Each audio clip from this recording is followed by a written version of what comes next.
whenua Atu hia e tō umau tupuna Tō whenua O puruhia e tō una mau me tua Ati aini a haere mua No tō tātou natura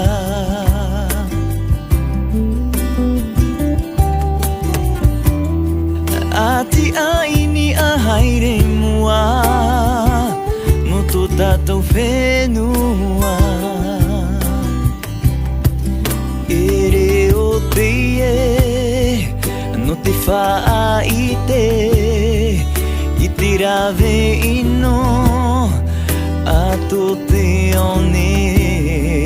Ere o te ie No te whaawheruri I te mauta ata